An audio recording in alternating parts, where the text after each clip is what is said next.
دوستو حسبناللہ و نعم الوکیل، حسبناللہ و نعم الوکیل ضرور آپ نے پڑھا اور سنا ہوگا۔ اس کے بے شمار فوائد ہیں، ان بے شمار فوائد میں سے 6 بڑے فائدے یہ ہیں۔ نمبر 1، خوف اور پریشانی سے نجات۔ جب انسان پر کوئی مسئلہ یا کوئی خوف کی حالت ہو تو یہ ذکر کرنا چاہیے۔ یہ ذکر کرنے سے دل کو سکون ملتا ہے اور اللہ سبحانہ و تعالیٰ یہ ذکر کرنے سے اطمینان فراہم کرتا ہے، اللہ تعالیٰ کی طرف سے مدد آتی ہے۔ نمبر 2 فائدہ، اعتماد اور یقین۔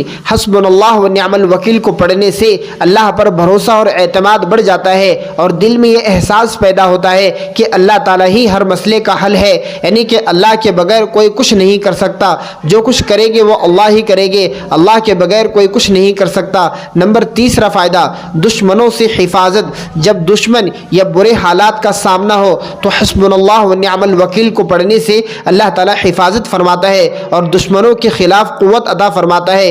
دشمنوں کے دل میں اللہ سبحانہ و تعالیٰ ہمارا رعب اور دبدبا ڈال دیتا ہے۔ نمبر 4 فائدہ، مشکلات میں آسانی۔ جب انسان کسی بڑی مشکل میں پھنس جاتا ہے اور اس سے نکلنے کا کوئی راستہ نہیں ملتا تو اس وقت بندے کو چاہیے، ہم کو چاہیے کہ ہم حسبنا اللہ و نعم الوکیل کا ورد کریں۔ اللہ سبحانہ و تعالیٰ مشکلات سے نکال دیتا ہے اور ہمارے لیے آسانی کا راستہ فراہم کرتا ہے۔ نمبر 5 فائدہ، حسبنا اللہ و نعم الوکیل کو پڑھنے سے رزق میں برکت ہوتی ہے۔ یہ ذکر بندے کی روزی میں برکت کو بڑھا دیتا ہے کیونکہ اللہ تعالیٰ کی رحمت شامل حال ہوتی ہے اس ذکر کو کرنے سے۔ نمبر 6 فائدہ، صبر و تحمل میں اضافہ۔ یہ ذکر دل کو مضبوط بناتا ہے، صبر کرنے کی قوت عطا فرماتا ہے۔ تو دوستو ہم کو چاہیے کہ ہم حسبنا اللہ و نعم الوکیل کا ذکر کریں، اس لیے کہ یہ انبیاء کا ذکر ہے۔ حضرت ابراہیم علیہ السلام نے آگ میں جس وقت ان کو ڈالا گیا اس ذکر کو کیا، اللہ نے اس آگ کو حضرت ابراہیم علیہ السلام کے لیے گلے گلزار بنا دیا۔ اللہ کے نبی صلی اللہ علیہ وسلم نے مشکلات میں حسبنا اللہ و نعم الوکیل کا ورد کیا اور اس ذکر کو پڑھا ہے، اور صحابہ کرام رضی اللہ تعالی عنہم اجمعین کو یہ ذکر سکھایا کہ جب تمہارے اوپر مشکل حالات آ جائے تو ان مشکل حالات کے اندر حسبنا اللہ و نعم الوکیل کا ذکر کیا کرو، مشکلات کو اللہ سبحانہ و تعالیٰ ٹال دیتا ہے۔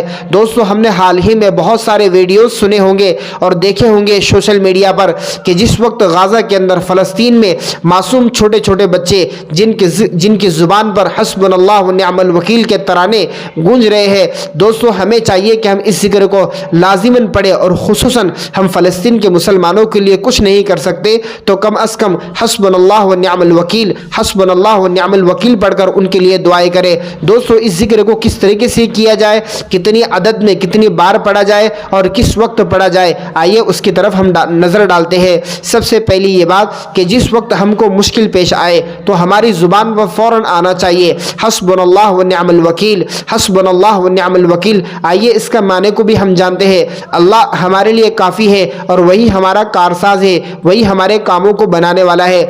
جو مومن بندہ جب اس ذکر کو کرتا ہے تو اس کے دل کے اندر اللہ کے جانب سے ایک قلبی سکون عطا کر دیا جاتا ہے، جس سے اس کو اللہ پر اعتماد اور بھروسہ آ جاتا ہے کہ بے شک اللہ کی ذات کے علاوہ کوئی کچھ نہیں کر سکتا اور اللہ ہی سب کچھ کرنے والے ہیں۔ دوسرا یہ کہ جب آپ کے اوپر بہت مشکلات آ چکی ہے تو آپ کو چاہیے کہ آپ 21 مرتبہ حسبنا اللہ و نعم الوکیل پڑھ کر اللہ کے سامنے ہاتھ پھیلا کر دعا کریں۔ تیسرا ذکر اس کا یہ ہے کہ آپ پر اگر کوئی مشکلات نہیں ہے، کوئی پریشانیاں نہیں ہے تو آپ کو چاہیے کہ آپ صبح شام اللہ کا یہ پیارا سا کلام حسبنا اللہ و نعم الوکیل صبح شام آپ اس کو 100 مرتبہ پڑھ لیں۔ اس کلام کو پڑھنے سے، اس ذکر کو پڑھنے سے اللہ سبحانہ و تعالیٰ آپ کو مشکلات سے دور رکھے گا، پریشانیوں سے اللہ آپ کو دور رکھے گا، آپ پر کبھی پریشانیاں اور مصیبتیں نہیں آئیں گی۔ دوستو یہ جو ذکر ہے یہ قرآنی ذکر ہے، انبیاء کا ذکر ہے، ہمارے آقا علیہ الصلوۃ والسلام کی دعا ہے اور صحابہ کرام رضی اللہ تعالی عنہم اجمعین کا جنگ کے میدان میں یہ ترانہ ہے حسبنا اللہ و نعم الوکیل۔ آپ اس کو صرف 10 مرتبہ پڑھیے، آپ کے دل کو بہت سکون ملے گا۔ آپ ضرور اس ذکر کو آزمائیے اور اس ذکر کو پابندی سے کرتے رہیے۔ اپنے بچوں کو، اپنے گھر میں اپنے مستورات کو، ماں بہن کو ضرور بتائیے تاکہ وہ اس ذکر کو کرنے والے بنے، اور اس ویڈیو کو ضرور اپنے دوست اور رشتہ داروں کے اندر، خاندان والوں میں ضرور شیئر کیجیے تاکہ کسی نہ کسی کو فائدہ ہو۔